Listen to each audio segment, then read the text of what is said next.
인사합니다. 옆 사람을 보고 눈이 왜 이렇게 예쁘세요? 코가 참 아름답네요. 입술이 앵두 같네요. 피부가 너무 좋으시네요. 정말 남달라 보이시네요. 하면서 옆 사람을 보고 칭찬하면서 그렇게 이야기했으면 좋겠습니다.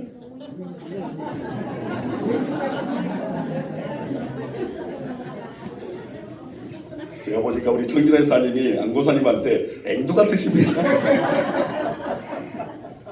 입술이 앵두 같은 건지 얼굴 자체가 앵두 같은 건지.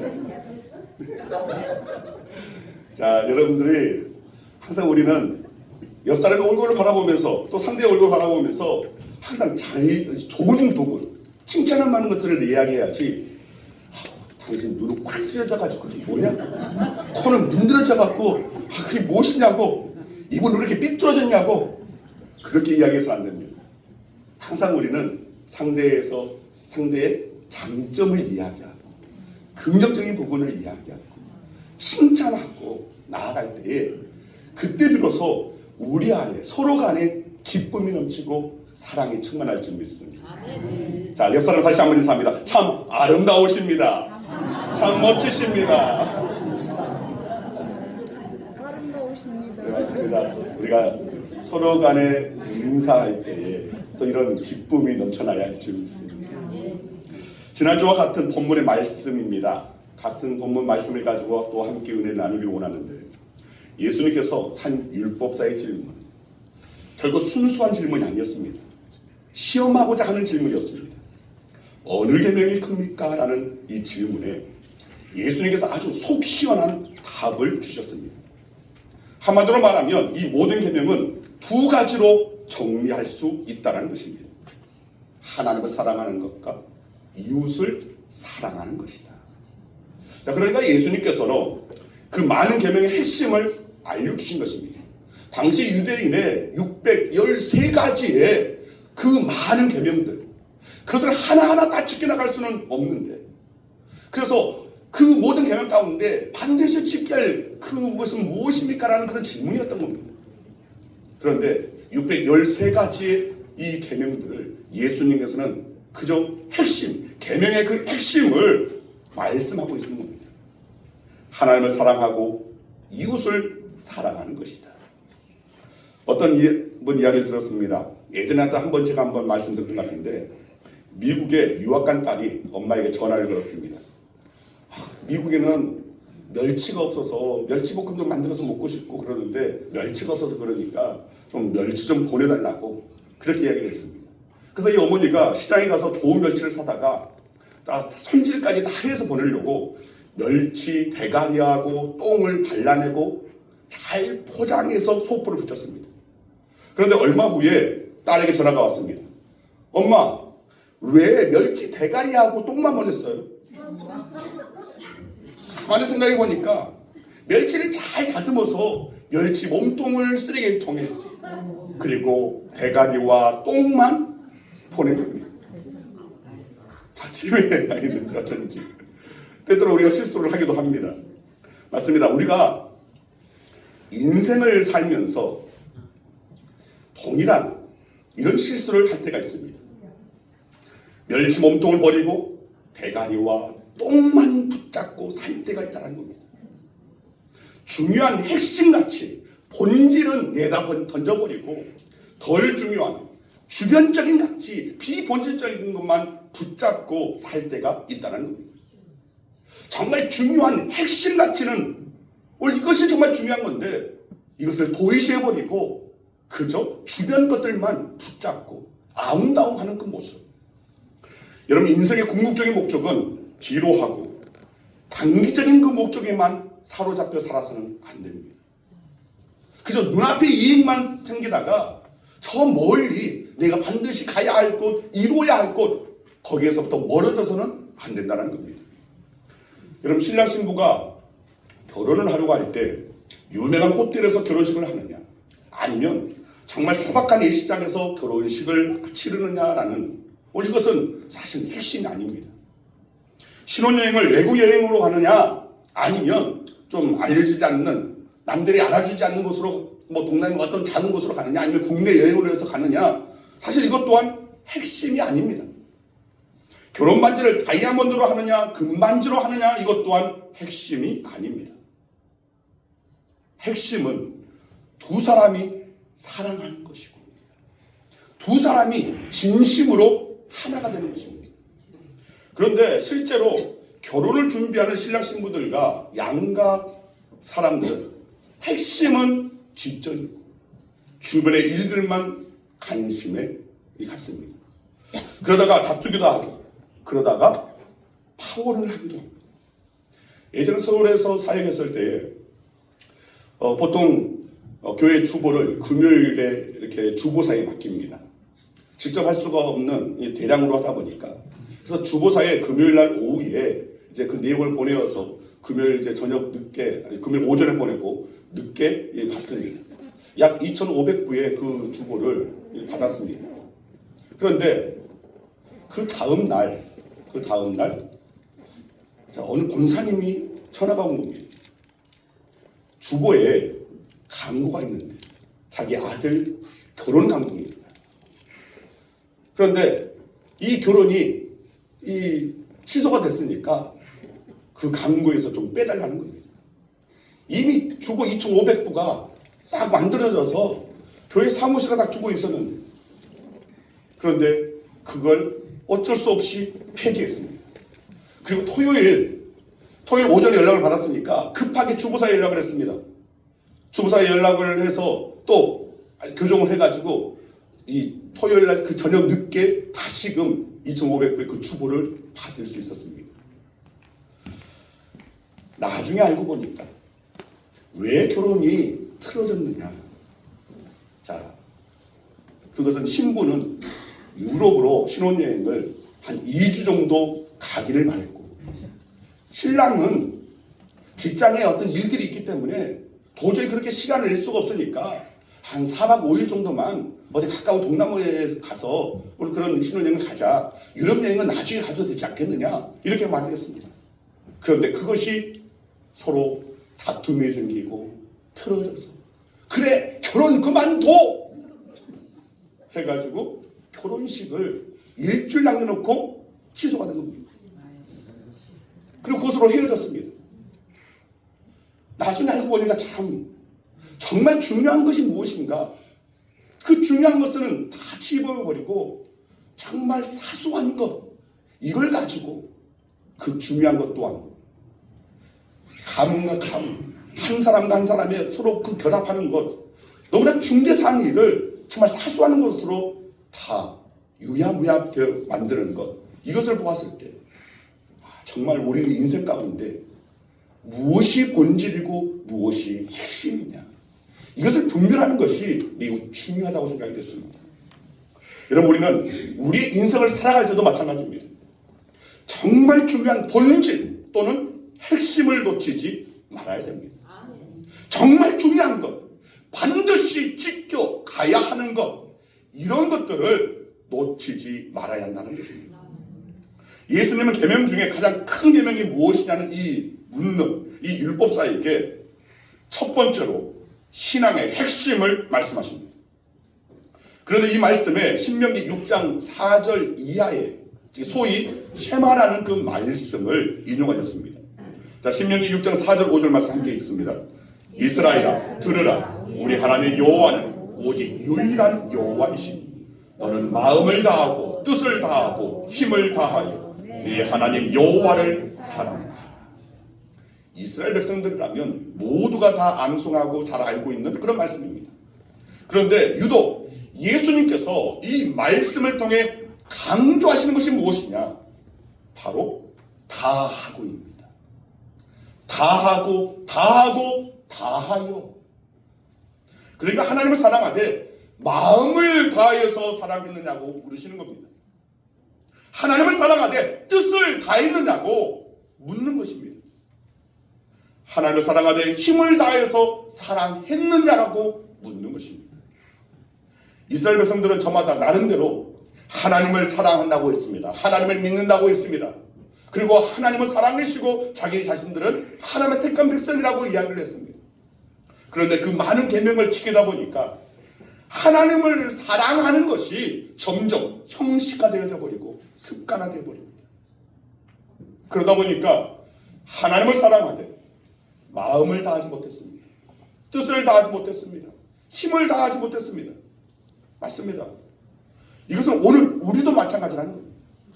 저와 여러분도 신앙생활하면서 믿음 생활하면서 이와 마찬가지의 그런 실수를, 그런 삶을 살아내고 있다는 겁니다.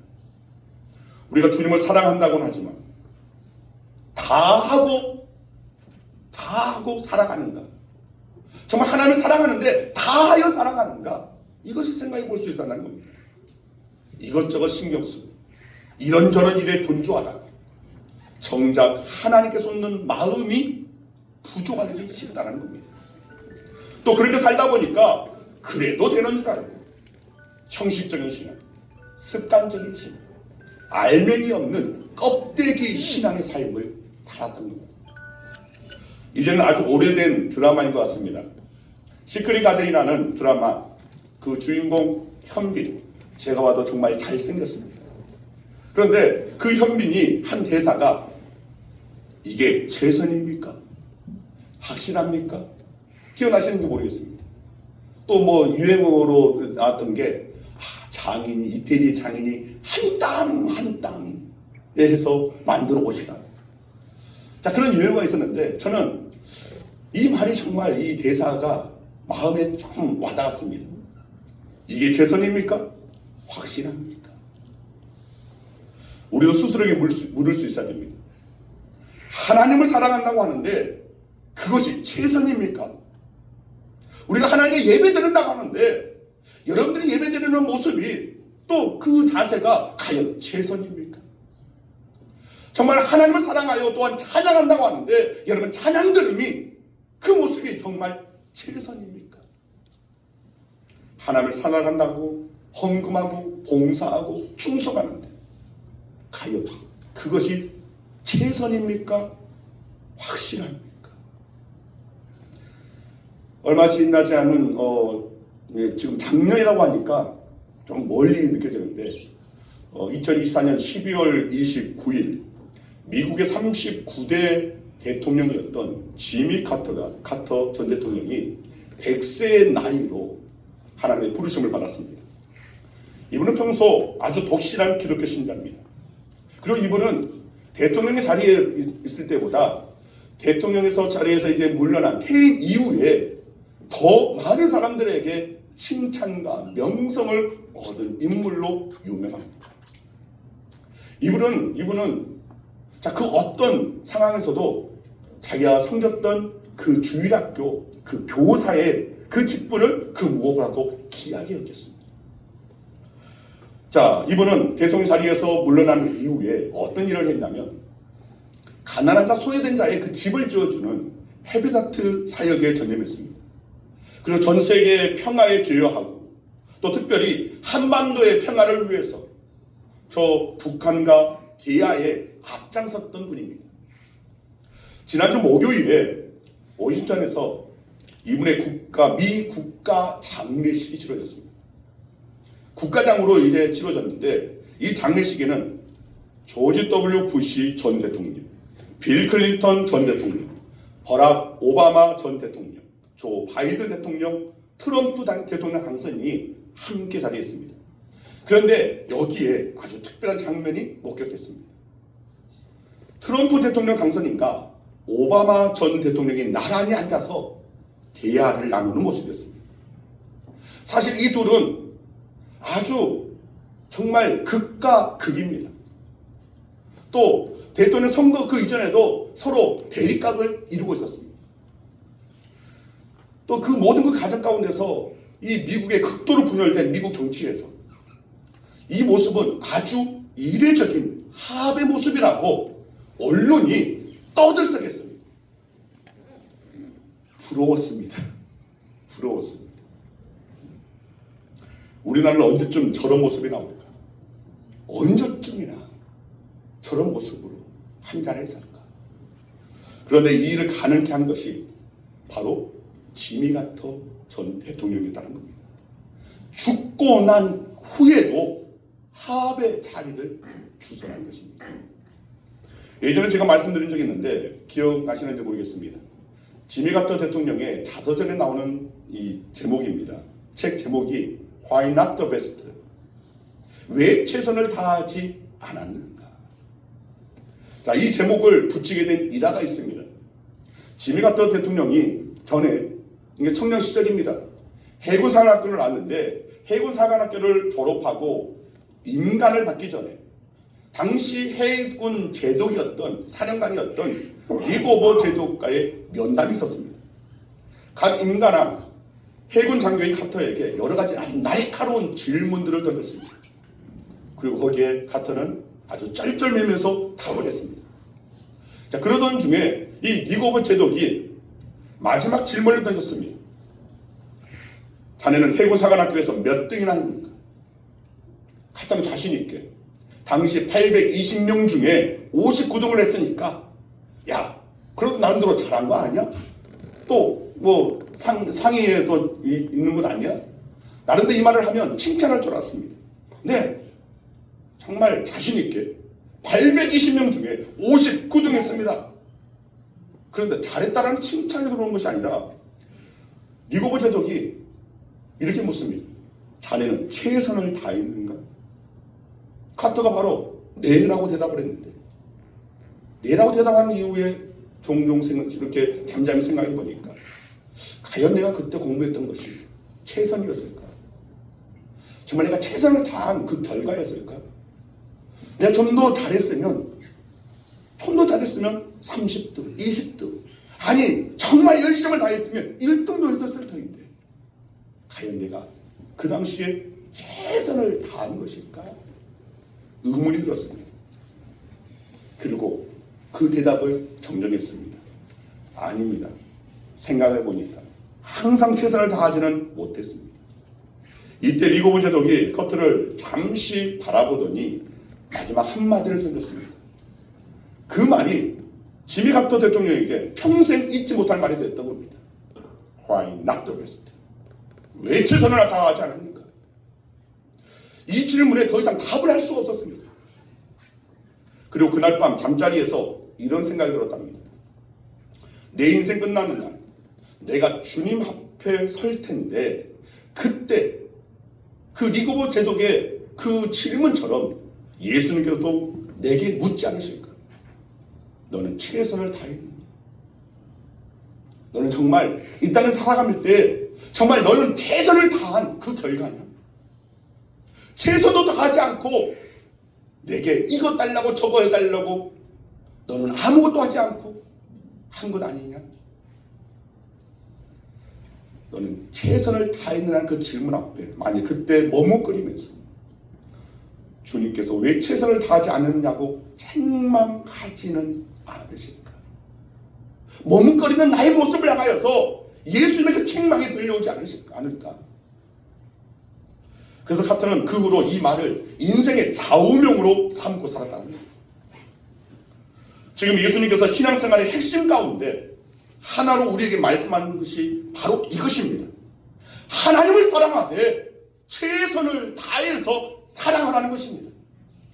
최선을 다한 결과가 무엇인지 이것은 우리는 아직까지 보지 못한 겁니다. 여러분, 최선을 다할 수 있는 저와 여러분에게 소망합니다.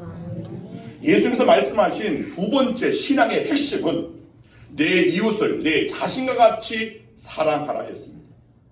본문 39절 말씀입니다. 같이 읽습니다.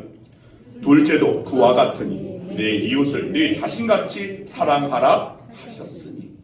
자, 예수님께서 율법사에게 이번에 두 번째 핵심을 말씀하시면서 또 다른 구약의 말씀을 인용하셨던 겁니다. 바로 레위기 19장 18절 말씀입니다. 자, 같이 읽겠습니다. 원수를 갚지 말며 동포를 원망하지 말며 내 이웃 사랑하기를 내 자신과 같이 사랑하라. 나는 여호와이니라. 자, 이 말씀도 유대인들이라면 모두가 다 잘 알고 있는 말씀입니다. 그런데 예수님께서 이 말씀에서 유독 강조하신 부분이 네 자신과 같이였다는 겁니다. 네 자신과 같이. 이웃을 사랑하되 사랑하는 정도를 자기가 자기 자신을 사랑하는 정도까지 사랑해야 한다는 것입니다. 사실 우리가 하나님을 사랑하기는 어렵지 않습니다. 왜냐하면 하나님께서는 우리를 너무나 사랑하셨기 때문에. 특히 하나님께서 우리를 위해서 독생자까지도 아낌없이 내어주시는 사랑, 그 독생자를 십자가에 죽기까지 한 사랑을 우리에게 보여주셨기 때문에, 그래서 이처럼 사랑하사, 바로 그 사랑을 우리가 받았기 때문에 사실은 우리는 능히 하나님을 사랑할 수밖에 없습니다. 그런데 이웃은 다릅니다. 그렇지 않습니까? 여러분의 이웃이 여러분을 위해서 뭔가를 해줬습니까? 사랑하기가 힘듭니다. 대체로 이웃은 자기 살기에 바빠서 무관심합니다. 심할 경우 우리를 힘들게 합니다. 왜 이렇게 시끄럽게 하냐고 층간소음으로 위층에서 내려와서 또 소리치기도 하고, 또 창문을 열고, 여름에 창문을 열고 다른 집에서 담배를 피워가지고 담배 연기가 또 들어오고, 또 그것 때문에 서로 소리를 지르고. 그런데 하나님께서는 그럼에도 불구하고 이웃을 사랑하라 하십니다. 그래도 그리스도인이니까 어쩔 수 없이 이웃을 사랑한다고 하고 있는 겁니다. 사랑하더라도 하나님께 책망받지 않을 정도로 사랑하려고 합니다. 사랑하더라도 의무적으로, 형식적으로 사랑할 뿐입니다. 실제로 성경을 보면 이런 사람이 예수님을 찾아왔습니다. 마태복음 19장에 보면 부자 청년 한 사람이 예수님을 찾아와서 묻습니다. 내가 어떻게 하면 영생을 얻을 수 있습니까? 라는 질문이었습니다. 자, 예수님께서 살인하지 말라, 간음하지 말라, 도둑질하지 말라, 거짓 증언하지 말라, 내 부모를 공경하라, 내 이웃을 내 자신과 같이 사랑하라 말씀하셨습니다. 그러자 이 청년이 이렇게 대답합니다. 20절 말씀, 이 모든 것을 내가 지켜 싸운데 아직도 무엇이 부족하니까. 자, 이 청년은 어렸을 때부터 말씀을 배웠고 듣고 그렇게 말씀 따라 살아왔습니다. 그리고 자기 나름대로 이 말씀을 지켜왔다는 겁니다. 그래서 자기가 이 모든 것을 다 지켜왔는데 아직도 뭐가 부족하냐는 것입니다. 당당하게 말하고 있는 겁니다. 이 예수님께서 이 청년에게 뜻밖의 주문을 하십니다. 마태복음 19장 21절 말씀 같이 읽습니다. 예수께서 이르시되 네가 온전하고자 할진대 가서 네 소유를 팔아 가난한 자들에게 주라. 그리하면 하늘에서 보화가 네게 있으리라. 그리고 와서 나를 따르라 하시니. 이 청년이 이 말을 듣고 그렇게 할 수가 없어서 근심하면서 예수님 곁을 떠나고 말았다는 겁니다. 예수께서 나를 따르라, 주님께서 책임져 주는 인생을 살게끔 하시겠다는 겁니다. 주님께서 이끄시겠다는 겁니다. 그런데 주님과 함께하는 그 은혜로운 그 길을 자신의 욕심에 거기에 사로잡혀서 그것을 하지 못했던 겁니다. 맞습니다. 이웃을 사랑하는 것에는 두 가지가 있다고 할 수 있습니다. 하나는 소극적 사랑입니다. 하나님이 명하시니까 어쩔 수 없어서 사랑한다고 하는 것입니다. 이 청년도 그랬고 대부분의 사람들이 바로 이런 수준에서 이웃을 사랑하며 삽니다. 형식적으로 모양뿐인 사랑의 형태만 갖추고 있는 겁니다. 다른 하나는 적극적인 사랑입니다. 이웃의 필요를 채워주고자 하는 마음으로 이웃을 사랑합니다. 이웃의 아픔을 보듬는 마음으로 이웃을 사랑합니다.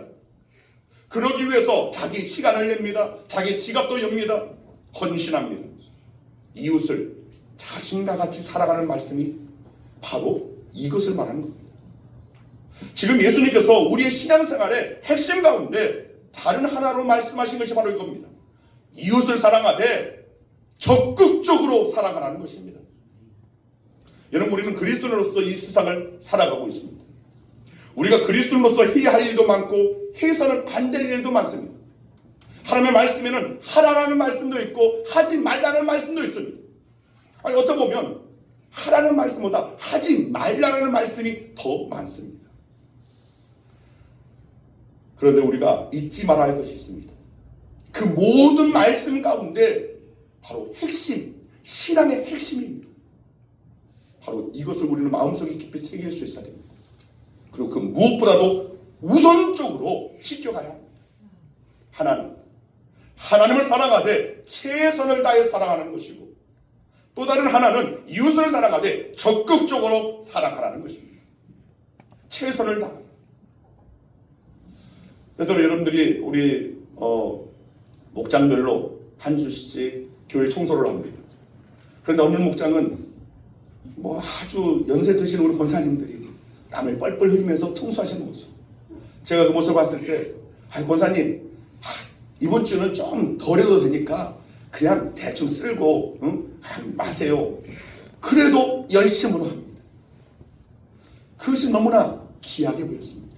아름답게 보였습니다. 그래, 이것을 하나님께서 보시지 않겠는가.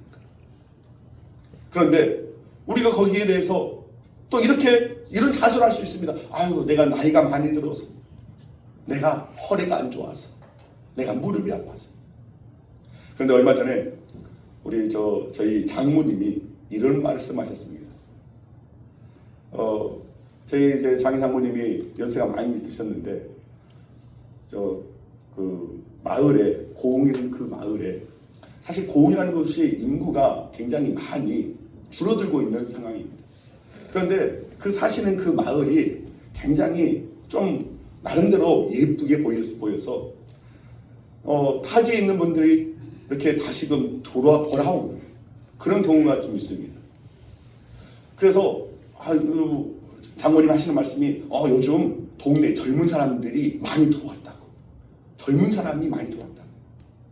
그 젊은 사람이 몇 살입니까 했더니 60대, 70대. 60대, 70대가 젊은 사람.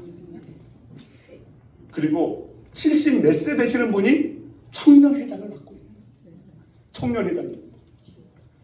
그래서 젊다라는 겁니다. 70대하고 젊지. 네, 모든 것은 상대적입니다. 상대적입니다. 오늘 저와 여러분들은 언제나 상대적으로 오래 생각하기보다는 절대적으로 하나님의 은혜 앞에, 하나님의 사랑 앞에 우리는 존재한다는 사실을 기억하시길 바랍니다. 그리고 또 나이는 숫자에 불과합니다. 여러분, 나이는 숫자에 불과합니다. 네, 유목은 목사님, 나이는 숫자에 불과합니다. 김희정 목사님, 숫자 가지고 뭘 그렇게 하십니까? 최일수 목사님, 지금 순위가 많이 밀려갔습니다. 예전엔 첫 번째였는데, 우리 교회 첫 번째였는데 이제 순위가 많이 내려가셨습니다. 네. 그래서 우리 윤문호 목사님한테 봤을 때 어린 것이 그럴 수 있습니다. 네. 오늘 우리들이 나이 가지고 나아질 것이 아니라 할 수만 있다면 내 자리에서 정말 최선을 다하여 하나님을 사랑하는 것, 그리고 우리 자신을 대하듯이 이웃을 사랑하는 것, 이것이 신앙의 핵심이라고 예수님께서는 분명히 말씀하셨다는 겁니다. 이 핵심을 잊어서는 안 됩니다. 이것이 본질입니다. 본질을 놓아버려서는 안 됩니다. 본질을 붙잡고, 그리고 물론 그 본질의 가장 근간되는 것이 바로 하나님이시고 예수 그리스도시고 성령님이십니다. 말씀입니다. 그래, 언제나 거기에서 떠나서는 안 되고, 비본질적 또 주변적인 상황에 연연하는 우리의 신앙이 아니라 정말 신앙의 그 핵심이 오늘 나는 붙잡고 살아가는가, 하나님을 사랑하고 이웃을 사랑하고 정말 최선을 다하는 오늘 우리의 신앙이 되기를 소망합니다. 2025년 모든 날들이 하나님을 대할 때는, 주님을 대할 때는 최선을 다할 수 있어야 됩니다. 또 여러분들이 세상 가운데 그리스도로서 마땅히 이웃과의 그 관계 또한 최선을 다 자기 자신을 대하듯이 그렇게 정말 사랑을 행할 수 있는 저와 여러분 되기를 소망합니다. 최선을 다합시다. 옆 사람에게 이야기합시다. 최선을 다합시다. 다하고 다하고 다하여 섬기겠습니다. 네, 맞습니다. 다하고 다하고 다하여. 적당히 해서는 안 됩니다. 흉내내서는 안 됩니다. 그냥 형식적이 되어서는 안 됩니다. 빈 껍데기로 서서는 안 됩니다. 저는 우리 양원교회 성도님들이 모두가 알곡되기를 원합니다. 알맹이가 가득 튀어져 있는 신앙이 되기를 원합니다. 여러분, 얼마 전에 제가 전에 겨자씨를 나누고 들었습니다. 몇 달 전에, 2달 전인가요?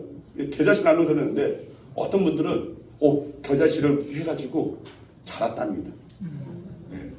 우리 조은환 지사님 심어가 자라가지고 그거 새싹이라서 몸에 좋다고 드셨답니다. 네. 또 있습니다. 겨자씨 또 있습니다. 자, 겨자씨가 그렇게 자라날 수 있는 것이 무엇이겠습니까? 그 안에 생명력이 있습니까? 죽은 것이 아니라 생명력이 있습니까? 우리의 신앙도 마찬가지입니다. 생명이 담겨져 있는 살아있는 신앙이 될 수 있어야 됩니다. 죽어버린 신앙, 모양꾼의 신앙, 껍데기 신앙이 되어서는 안 된다는 겁니다. 이런 2025년 금년 정말 하나님 앞에 살았다 하는 칭함 받는 저와 여러분에게 소망하고 이 겉만 번지라는 그런 모습이 아니라 정말 나의 마음을, 나의 전심을 다해서 하나님을 사랑하고 주님을 섬길 수 있는 저와 여러분 되기를 간절히 주의 이름으로 축원드립니다. 기도하겠습니다. 아버지 감사합니다. 주님께서 우리에게 가르쳐 주신 모든 율법과 선지자의 강령, 그 모든 계명 가운데 바로 신앙의 핵심이 하나님을 사랑하고 이웃을 사랑하는 것이라고 하셨습니다. 주님, 저희들이 그렇게 하지 못했던 것 용서하여 주시고 새해에는 오늘 이 핵심을 붙잡고 나아가는 오늘 저희의 삶이 되어지기를 소망합니다.